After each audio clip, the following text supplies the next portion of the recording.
The coffee mug warmed my palms as I stood on the front porch, watching fat snowflakes drift down through the bare branches of the oak trees. Barnaby slept at my feet, his graying muzzle twitching with dreams, one ear pressed against the weathered boards. It was 9 inches the morning, and the silence of Oak Haven in winter was absolute, the kind of quiet that made you believe you could finally breathe. Then the engines shattered everything.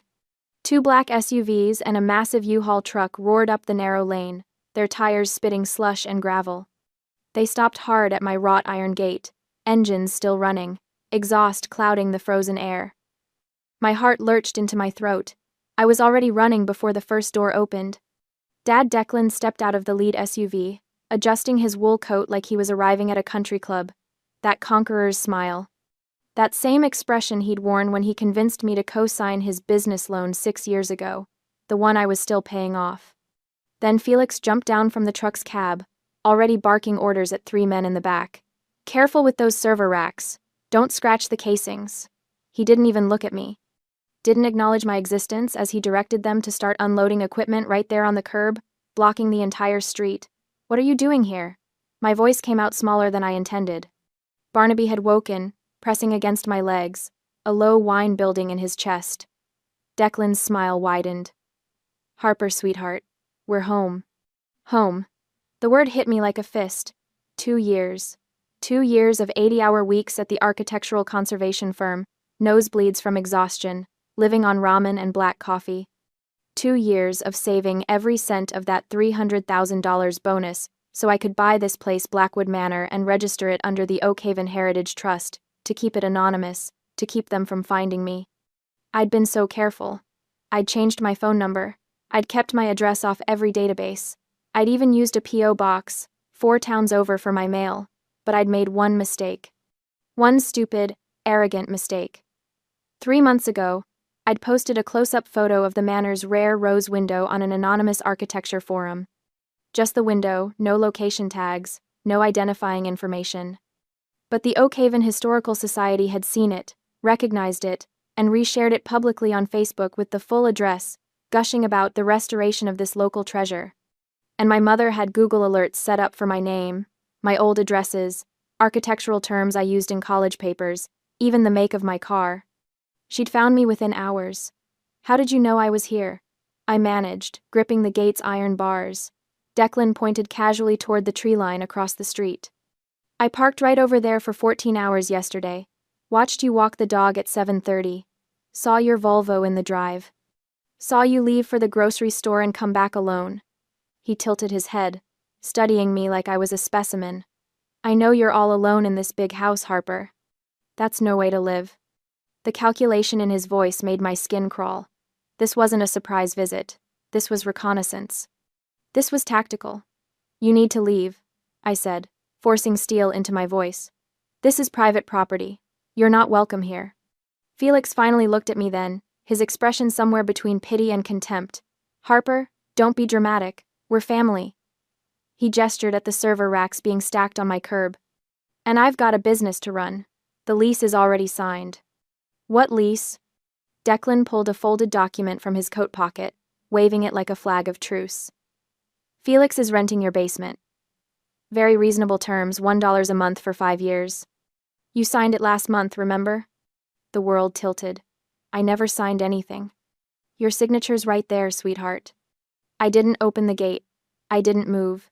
Every instinct I'd spent 2 years rebuilding screamed at me that this was a trap, that opening that gate even an inch would be the end of everything. Declan's smile faded. He pulled out his phone. 20 minutes later, a locksmith's van pulled up. A middle-aged man in coveralls stepped out, toolbox in hand, and Declan intercepted him before he reached the gate. I watched through the bars as my father transformed, shoulders slumping, voice dropping to a concerned, paternal murmur. He showed the locksmith his ID, pointed at the last name we shared. "I'm her father," Declan said, loud enough for me to hear. "I live here. My daughter's having a mental health crisis. She's locked herself inside and won't let anyone in. We're worried sick about her." The locksmith glanced at me, then at Declan's kind, worried face, at Felix standing nearby, looking appropriately concerned. "I understand, sir," the locksmith said quietly. He approached the gate, drill in hand. "Miss, I'm going to need you to step back." "Don't you dare!" I shouted. "This is my property. He doesn't live here. He's lying." But the drill was already screaming, metal on metal, and the sound triggered something primal in Barnaby. The old dog started barking deep, terrified barks that tore at his throat. He'd come from a shelter, found wandering a highway with cigarette burns on his back. Loud machinery still sent him spiraling into panic. Felix's patience snapped. While the locksmith worked the front gate, my brother strode along the fence line to where the decorative iron dipped lower, half hidden behind overgrown forsythia bushes. He grabbed the top bar, hauled himself up and over with a grunt, and dropped into my yard. Barnaby lunged, trying to protect me, but his arthritic hips trembled with the effort. He hesitated for a split second, fear warring with loyalty. It was all the time Felix needed. His boot came up fast and brutal, catching the old dog square in the hip. Barnaby yelped a sound I'd never heard him make, high and agonized, and scrambled away from Felix's reaching hands. "Barnaby, no!" I screamed. But Felix had already reached the gate's interior latch. He twisted it, and the gate swung wide. Barnaby, terrified and hurting, bolted straight through the opening and out onto the road. The busy, icy road where cars came flying around the blind curve at 40 miles an hour. I didn't think. I ran. Behind me, I heard the SUV engines rev. Heard the truck's hydraulic lift whining. Heard Felix laughing as he waved the convoy through. By the time I reached Barnaby, shaking in a snowbank, eyes wild with fear, my family's vehicles were already rolling through my gate and up my drive. The occupation had begun. I stumbled back through the gate 15 minutes later, Barnaby trembling in my arms. He was too heavy for me to carry far, but I couldn't put him down, couldn't risk him running again. His hip joint clicked with each breath, and I felt the wetness of his tears soaking into my coat. Declan blocked my front door, that lease agreement now held up like a shield. "I'm glad you're back, Harper. Let's talk about this reasonably." He gestured toward the open door behind him, where I could hear heavy equipment scraping across my floors. "Felix is just setting up his operation in the basement. Very quiet, very professional. You won't even know we're here." I pushed past him, Barnaby still clutched to my chest. The oak door, my beautiful, restored oak door, stood wide open, letting in the cold. Snow was already melting on the original hardwood floors. "Get out," I said. "All of you. Get out of my house." Declan's expression shifted to something almost paternal. "Harper, I know you're upset, but look at this." He smoothed the lease document against the doorframe. "This is a legal agreement. Felix rents the basement for $1 per month, 5-year term. Your signature, your witness, everything properly notarized." I finally lowered Barnaby to the floor, my arms burning. The old dog immediately limped to the corner and collapsed, whimpering. I looked at the lease. The signature looked like mine. The notary stamp was crisp and official. The date was from 6 weeks ago, a Tuesday, when I'd been at a conservation conference in Boston. "This is forged," I said flatly. "I was in Boston that day. I never signed this." "That's not what the document says." "I don't care what it says. It's fake, and you know it." Felix emerged from the basement door, wiping dust from his hands onto his jeans. He was holding a voltage meter. "What are you doing down there?" I demanded. "Just checking the load capacity," Felix said, his voice dismissive.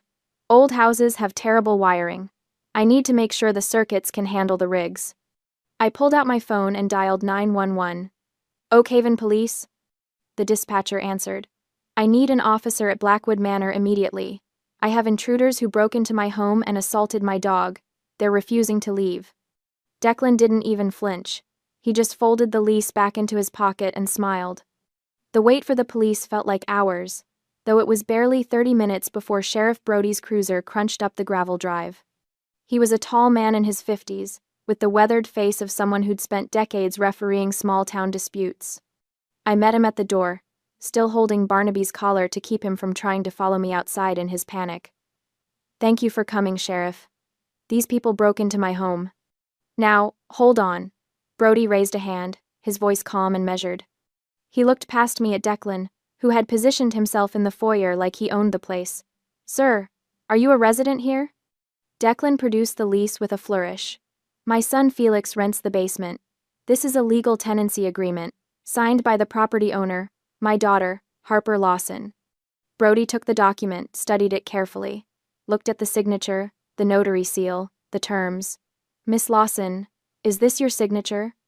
No, it's forged. I've never rented anything to anyone. This is my home, and they have no legal right to be here. The sheriff's expression shifted, not unsympathetic, but resigned. Ma'am, I understand your frustration, but this appears to be a civil matter. Your brother has a lease agreement that appears valid on its face. I'm not a handwriting expert, and I'm not a judge. If this signature is fraudulent, you'll need to prove that in civil court and go through the formal eviction process. Eviction? Sheriff, they kicked my dog. They broke in here with bolt cutters. Did anyone witness the alleged assault on the animal? I opened my mouth, then closed it. I'd been out on the road when Felix kicked Barnaby. The locksmith had been focused on the gate. It was Felix's word against mine. I felt the ground shifting under me. This wasn't about justice.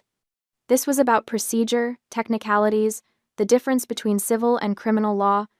Declan smiled at the sheriff. Officer, I think my daughter just needs some time to adjust to the new arrangement. Family can be complicated. I looked at Barnaby, limping and whimpering in the corner. At Felix, grinning from the basement doorway. At my father, playing the reasonable patriarch. And I realized, the law was being weaponized to protect the people hurting me. Fine, I said quietly. Sheriff, thank you for your time. Brody tipped his hat, clearly relieved to escape the domestic minefield. You folks work this out, and please, keep it civil. As Brody turned to leave, I pulled out my phone. My contacts list still had them all. Mom, Dad, Felix. I scrolled past those and found the number Sterling Vane had given me when he'd helped me set up the Oakhaven Heritage Trust. I put Sterling on speakerphone so Declan could hear every word. My lawyer's voice filled the foyer, precise and cutting. Mr. Lawson, Sterling said, his tone cordial but edged with steel. I'm sure you're aware that Harper Lawson is not the legal owner of Blackwood Manor. The property is held in trust by the Oakhaven Heritage Trust, a registered nonprofit entity. Harper is the trustee, not the owner. Declan froze. Sterling continued. Which means that lease agreement, the one with Harper's signature, is invalid regardless of its authenticity.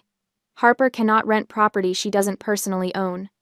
Any rental agreement would need to be executed by the trust itself, with proper board approval and documentation. I watched my father's face cycle through confusion, anger, and finally calculation. Furthermore, Sterling added, if that signature is forged, as Harper claims, then you've used fraudulent documents to gain access to trust property. That's not a civil matter, Mr. Lawson. That's criminal trespass on a nonprofit entity, a felony in this state.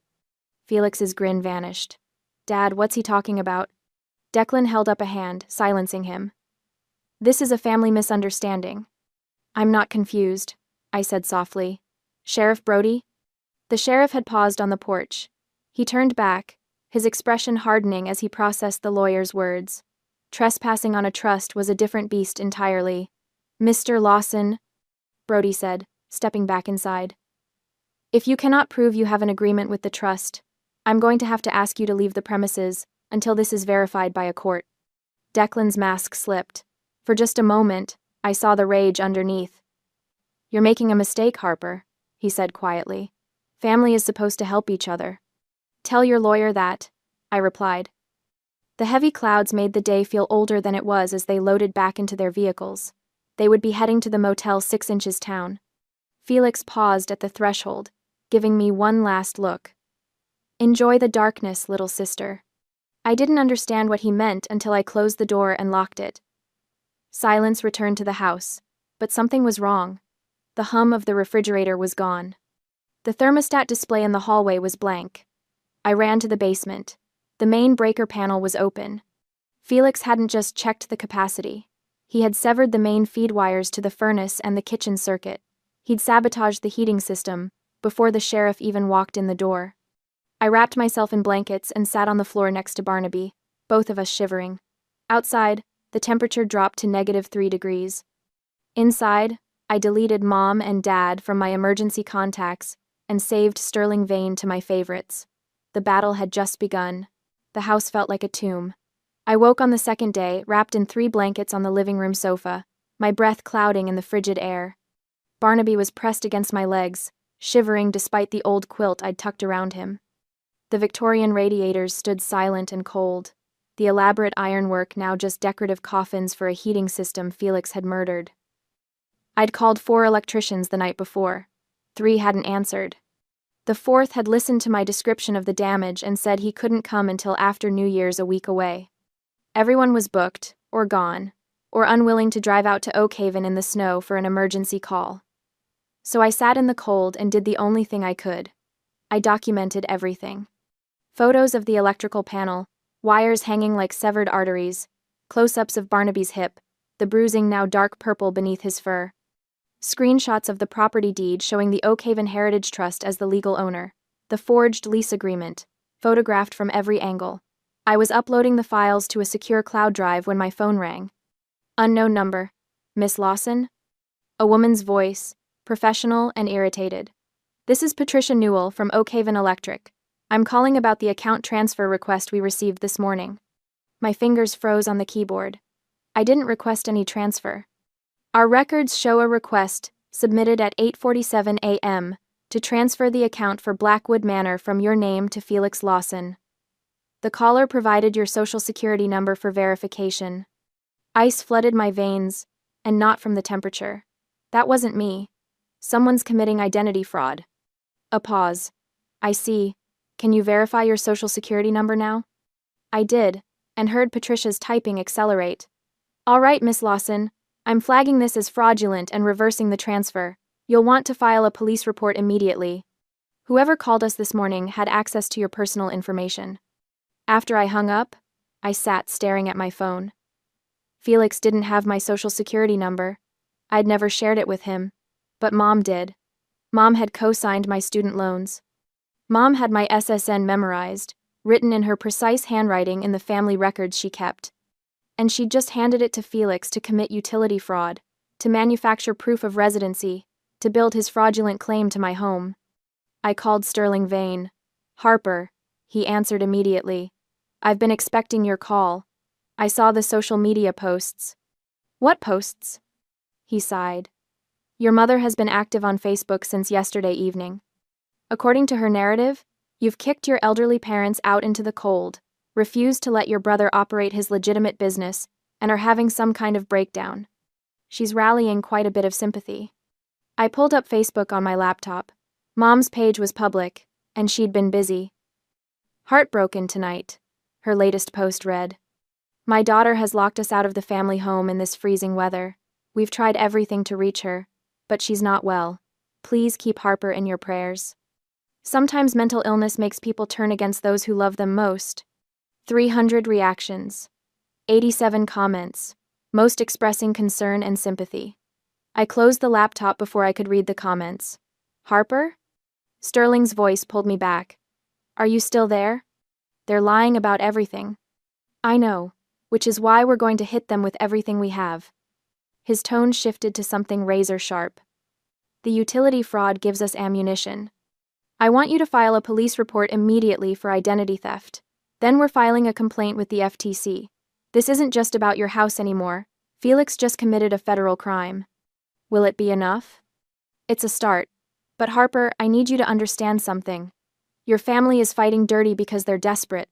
Felix was evicted from his last place 6 months ago. He owes over $8,000 in back rent. Your parents' credit is destroyed. They're out of options, out of money, and they see your house as their last chance. So what do? You become a fortress. Every move they make, we counter. Every lie they tell, we document. And most importantly, we make them radioactive. He paused. Have you considered going public? Public how? The Oakhaven Zoning Board meets virtually tomorrow morning. I'm filing an emergency complaint tonight. Felix wants to run a crypto mining operation and industrial facility in a Class A historic district. That's a direct violation of preservation codes. I felt something shift in my chest, not quite hope, but close. They'll shut him down? They'll blacklist him. And more importantly, it'll be a matter of public record. Your mother wants to play the sympathy game? Let's show the town exactly what kind of business Felix is really running. After we hung up, I made the calls. First to the Oakhaven Police Department, filing a formal identity theft report. Then to the Federal Trade Commission, documenting the utility fraud. Each form I filled out, each case number I received, felt like laying bricks in a wall between me and them. I was heating soup on a camp stove, the only way to cook without power, when my phone buzzed with a text from an old college friend who still lived in town. Harper, heads up. Saw your brother and dad at Clarkson's Hardware this afternoon. They were buying bolt cutters and asking about gate locks. Looked intense. You okay? My hand tightened on the phone. Bolt cutters. They were planning another breach. But this time, they wouldn't have the excuse of a mental health emergency or a fake lease to hide behind. This time, it would be pure, undeniable criminal trespass. I forwarded the text to Sterling, then walked through the dark, freezing house to check every lock, every window. Barnaby limped after me, whining softly, sensing my fear. It's okay, boy, I whispered, running my hand over his graying head. We're going to be okay. But I wasn't sure I believed it. Outside, the wind howled through the bare trees.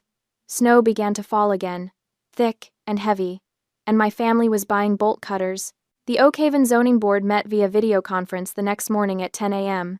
I sat in my freezing living room, laptop balanced on my knees, watching the gallery of faces populate the screen. Sterling appeared in his own window, dressed in a suit despite working from home. Agenda Item 7. The board chair announced. A stern woman named Margaret Rhodes. Emergency preservation complaint regarding 1847 Blackwood Manor, filed by Sterling Vane on behalf of the Oakhaven Heritage Trust. Sterling unmuted himself. Thank you, Madam Chair. I'll be brief. We've received credible intelligence that Felix Lawson intends to operate a commercial cryptocurrency mining facility from the basement of Blackwood Manor, a Class A historic property in a residential preservation district. This operation would involve industrial electrical demands, heat generation, and 24-hour mechanical noise, all of which violate Section 12.3 of the town's Historic Preservation Code. One of the board members leaned forward. Has Mr. Lawson applied for commercial permits? No, sir. He attempted to enter the property using fraudulent lease documentation and has made no effort to comply with any commercial zoning requirements. Margaret Rhodes' expression hardened. Does Mr. Lawson wish to address this complaint? Silence. Felix and Declan weren't on the call. They'd probably never even known about the meeting. Very well. The board will issue an emergency, cease and desist order effective immediately. Any attempt by Felix Lawson to operate a commercial enterprise from Blackwood Manor will result in daily fines of $1,000 and potential criminal charges for zoning violations. She looked directly into the Pravasad. Camera. Mr. Vane, please forward this order to the Oakhaven Police Department for enforcement. Thank you, Madam Chair. The meeting continued, but I'd stopped listening. The fortress wall had just grown higher. By evening, Felix knew. I discovered this when my phone exploded with notifications, all from the private messages Tiffany, his girlfriend who, helping them from the shadow, was broadcasting on her Instagram. Felix, the town just blacklisted me. My sister destroyed everything. Felix, we can't stay at the motel anymore. My card got declined. We're out of money. Felix, this is your fault. You had to go psycho with the lawyers. I screenshot every message and sent them to Sterling. Then I did something I'd never done before. I went on offense. There was a local blogger in Oakhaven, a retired journalist named Linda Mercer who ran a community news site. She covered everything from town meetings to local business disputes, and she had a reputation for being thorough and fair. I sent her an email. Miss Mercer, my name is Harper Lawson, and I'm the trustee of the Oakhaven Heritage Trust, which owns Blackwood Manor. I wanted to make you aware of a situation that may be of interest to your readers.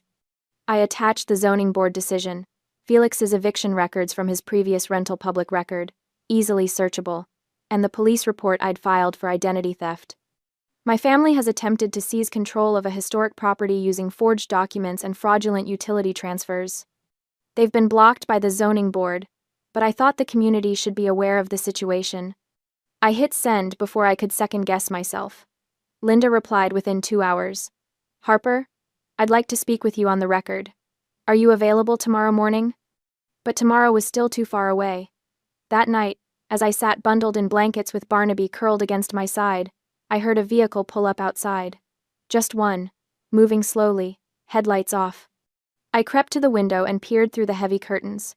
Declan's SUV, idling at the end of the driveway, watching the house. After 10 minutes, it drove away. They were reconnoitering again. Planning. I pulled out my phone and called Chase, the archaeologist from the Historical Society who'd been helping with the Manor's garden restoration. We'd worked together on several projects over the past year, and he'd proven himself to be quiet, competent, and trustworthy. Chase, I need a favor. It might sound strange. Try me. His voice was calm, unbothered by the late hour. I explained the situation. Not all of it, but enough. The family, the fake lease, the threats. I think they're going to try to break in again. Soon. And I need to make sure this gate holds. I'll be there in 20 minutes. He arrived with his truck bed full of tools and materials. Together, we reinforced the gate discreetly, adding internal braces that wouldn't be visible from the street, installing a heavy-duty padlock that couldn't be drilled easily. Nothing dramatic, nothing that would telegraph our preparations. Harper, he said as we worked, his breath fogging in the cold. You know you don't have to face this alone, right? I looked at him, really looked at him for the first time in months. The steady hands, the careful attention to detail, the way he'd dropped everything to help me without asking questions. Thank you, I said quietly. I mean it. If you need anything. Actually, I interrupted, an idea crystallizing. There's something. New Year's Eve. Are you free? By the next morning, Linda Mercer's article was live on her site.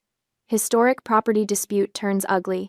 Family accused of fraud and zoning violations. The piece was scrupulously fair. She'd even reached out to Declan for comment, though he'd declined, but the facts spoke for themselves. Felix's eviction history, the forged lease, the zoning board ruling, all laid out in clean, verifiable detail. The comments section filled within 1 hour. The town's sympathy for my homeless family evaporated as people realized what was actually happening. My phone buzzed with a text from an unknown number. You're going to regret this. We're family. You don't destroy family. I forwarded it to Sterling and Sheriff Brody. Then I started making other calls, quiet calls, to the mayor's office, to the president of the Historical Society, to carefully selected members of Oak Haven's small but influential social circle. I'm hosting a small New Year's Eve gathering. I told each of them. Nothing fancy, just close friends. I'd be honored if you could join me. Every single one accepted. I gave them all specific instructions. Park at the rear entrance. Come in through the garden gate. Keep it quiet. The front of the house needed to look abandoned. Chase helped me prep the interior. We brought in a piano player, a small catering setup, enough champagne for 30 people. On New Year's Eve morning, Tiffany posted one final video. She was standing outside the Motel 6, Felix visible in the background loading suitcases into the truck. This is it, you guys, she said, her voice shaking. We're officially homeless. Felix's evil sister has destroyed us, but we're not giving up. Tonight we're going to reclaim what's rightfully ours. Justice will be served. I watched the video 3 times, memorizing every detail. Then I called Sheriff Brody. Sheriff, I have reason to believe my family will attempt to break into Blackwood Manor tonight. I have video evidence of them threatening to reclaim the property, and a witness who saw them purchase bolt cutters. I'm formally requesting police presence. There was a long pause. Miss Lawson, I'll be attending your New Year's gathering as a guest, but I'll have my badge with me. If anything happens, we'll handle it appropriately. Thank you, Sheriff. The trap was set. New Year's Eve arrived with brittle, crystalline cold. I'd finally gotten the heating system repaired. It had cost $4,000 to fix the damage Felix caused, and Blackwood Manor was warm again for the first time in a week. I kept the heavy velvet curtains drawn tight in the front rooms. Not a sliver of light could escape to the street. From outside, the house had to look empty. Guests arrived throughout the afternoon, all through the back entrance as instructed. The mayor and his wife, the president of the Historical Society. Sheriff Brody in a suit, though his badge was clipped to his belt. Local architects, preservationists, and a few of the wealthier donors who supported historic properties in town.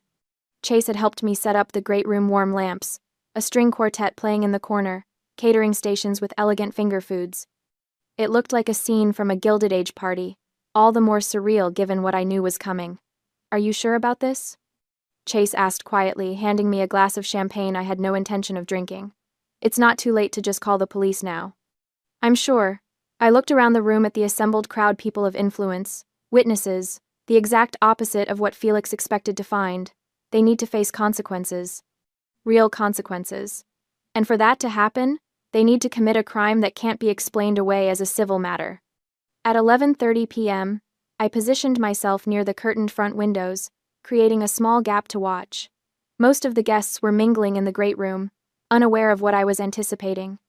The string quartet played something soft and elegant. Crystal clinked against crystal. It was perfect. Then I saw them. 2 vehicles, headlights off, rolling slowly up the lane. They parked at the tree line across the street, just visible in the ambient glow of the streetlights. I watched 3 figures emerge: Declan, Felix, and Tiffany, her phone already up and recording. They're here, I said quietly. Chase appeared at my shoulder, and Sheriff Brody casually drifted closer, his hand resting near his badge. The mayor noticed the shift in energy and moved to the window. Harper, what's happening? Watch. Felix led the approach, bolt cutters gleaming in his hands. Tiffany walked beside him, phone held high, live streaming to her followers. It's 11:45 on New Year's Eve, she announced breathlessly to the camera. We're about to reclaim justice. Felix's sister has been illegally keeping him from his property, but that ends tonight. Watch this, you guys. This is what standing up for yourself looks like. They reached the gate. Felix examined the reinforced lock, the one Chase and I had installed, and positioned the bolt cutters. The blades bit into the metal with a sharp crack that echoed across the frozen yard. The lock fell away. Felix kicked the gate open, the iron clanging against the stone post. Then he strode up the walkway toward my front door, Declan and Tiffany trailing behind. Harper! Felix's voice boomed across the property. I know you're in there. This is my house now. You can't hide anymore. He reached the oak door, my beautiful, painstakingly restored oak door, and kicked it. Once, twice. The frame held. But on the 3rd kick, the lock mechanism gave way and the door crashed inward. Felix stormed into the entryway, bolt cutters still gripped in one hand, his face red with rage and triumph. Harper, there's nowhere to... He froze. The entryway was flooded with warm golden light from the great room beyond, and standing there, champagne glasses in hand, were 30 of Oak Haven's most prominent citizens. The room fell into a terrified silence. Guests lowered their glasses, stepping back as the front door shuddered under the blows. The string quartet had stopped playing abruptly. Felix stood there, panting, the bolt cutters looking obscene in the elegant room. He stared at the mayor, at the Historical Society president, at the town's wealthiest donors, and at Sheriff Brody, whose hand was now resting openly on his badge. The only sound was Tiffany's phone still recording, still live streaming this entire catastrophic miscalculation to her 18,000 followers. Felix Lawson, Sheriff Brody said, setting down his champagne glass and stepping forward. His voice was calm, almost gentle. You're under arrest. I have a lease. You have forged documents. You have a zoning board cease and desist order. And now you have just committed breaking and entering with burglary tools in front of 36 witnesses? Brody pulled his handcuffs from his belt. This is no longer a civil matter. Declan tried to step forward, to play the mediator, his hands raised in a placating gesture. Officer, please, this is just a family misunderstanding. Mr. Lawson, Brody interrupted. I have arrest warrants for you as well. Forgery, conspiracy to commit fraud, identity theft. Step over here, please. I stood on the landing of the grand staircase, looking down at them. Felix's eyes found mine, and for a moment I saw something almost like desperation. Harper, please. We're family. You can't do this. Mr. Declan Lawson, I said quietly, my voice carrying in the sudden silence. Please direct all future communications to my attorney. 2 more squad cars pulled up outside, lights flashing red and blue across the snow. 4 officers entered through the broken doorway. Felix was handcuffed first, breaking and entering. Criminal trespass. Possession of burglary tools. Animal cruelty from the incident with Barnaby. The identity theft charge from the utility fraud. Declan was next. Forgery. Conspiracy. Fraud. Tiffany stood in the doorway, still holding her phone. watching it all unfold on her own live stream. The comments were scrolling past faster than she could read them, but I could see her face going pale as she realized what she'd just broadcast. She looked at Felix, at the handcuffs, at the watching crowd. I didn't know. Felix, you said this was legal. You said. Tiffany, don't. Felix started, but she was already backing away. We're done, she said flatly. I'm not going down with you. She turned and ran for the gate, her phone still broadcasting her escape. Sheriff Brody walked Felix and Declan outside, reading them their rights in the cold night air. I watched from the doorway as they were loaded into separate squad cars, blue lights painting the snow. Felix looked back once, his expression unreadable through the window. Then the cars pulled away, tires crunching on ice, and they were gone. The mayor cleared his throat behind me. Harper, I'm so sorry you had to go through this.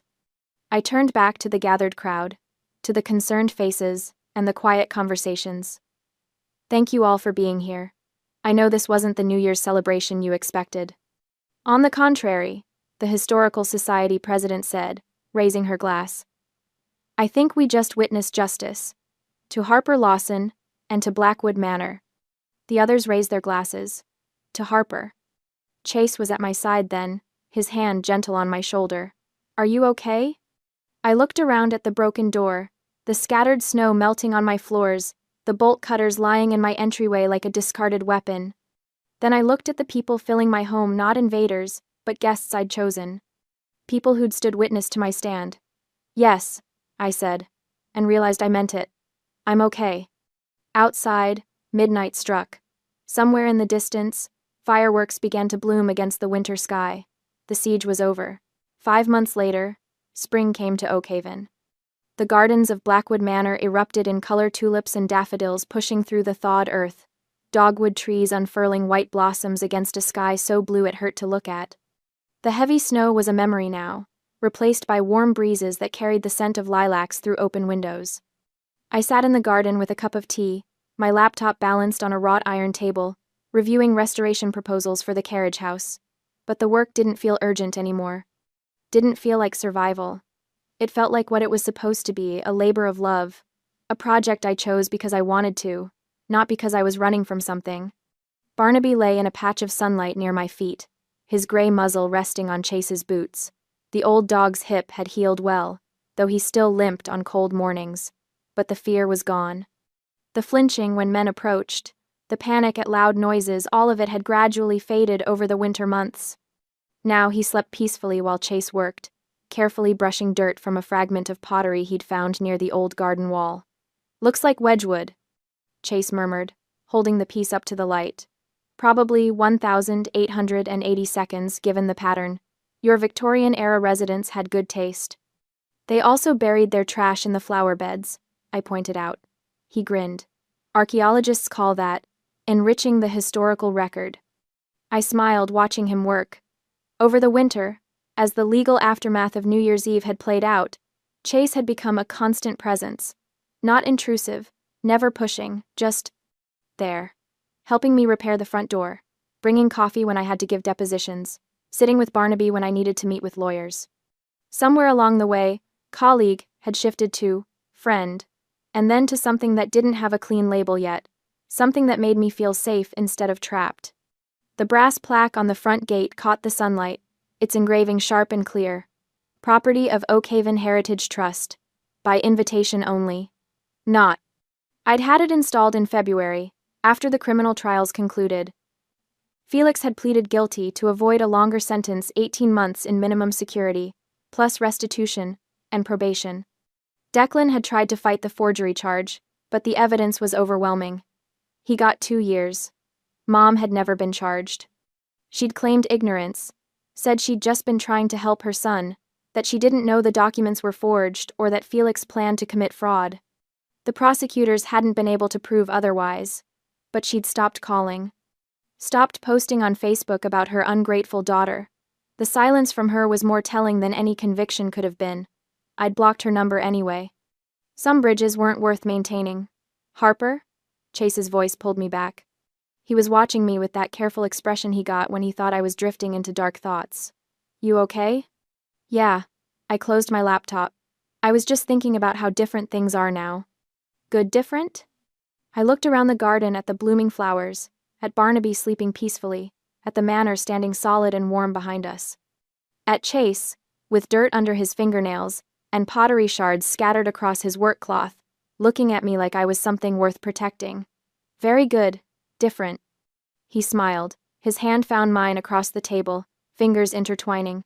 Then he went back to his excavation work.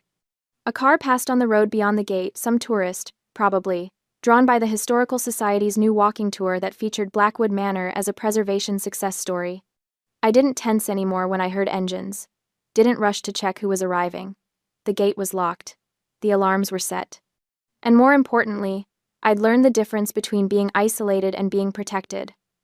I'd learned how to build boundaries without apology. I'd learned that family wasn't defined by blood, but by who showed up when you needed them, who respected your no, who celebrated your victories without demanding a cut of the spoils. Barnaby shifted in his sleep, his paws twitching with dreams that no longer seemed like nightmares. Chase hummed softly as he worked, some old folk song I didn't recognize but found comforting anyway. The afternoon sun warmed my shoulders, and for the first time in years, maybe in my entire life, I felt something I'd almost forgotten existed. Peace. Not the fragile, temporary peace I'd tried to buy by appeasing people who saw me as an ATM. Not the anxious peace of hiding and hoping I wouldn't be found. Real peace. The kind that came from knowing I'd fought for something and won. The kind that came from choosing who I let through my gates and who I kept out. The kind that came from finally understanding that protecting myself wasn't selfish, it was necessary. I squeezed Chase's hand, and he squeezed back, his eyes crinkling with a smile even as he focused on his work. Behind us, Blackwood Manor stood sentinel, its windows gleaming in the spring light. No longer a fortress under siege, a home, my home. And this time, the gate that protected it was there not to hide fear, but to shelter the happiness I'd built inside.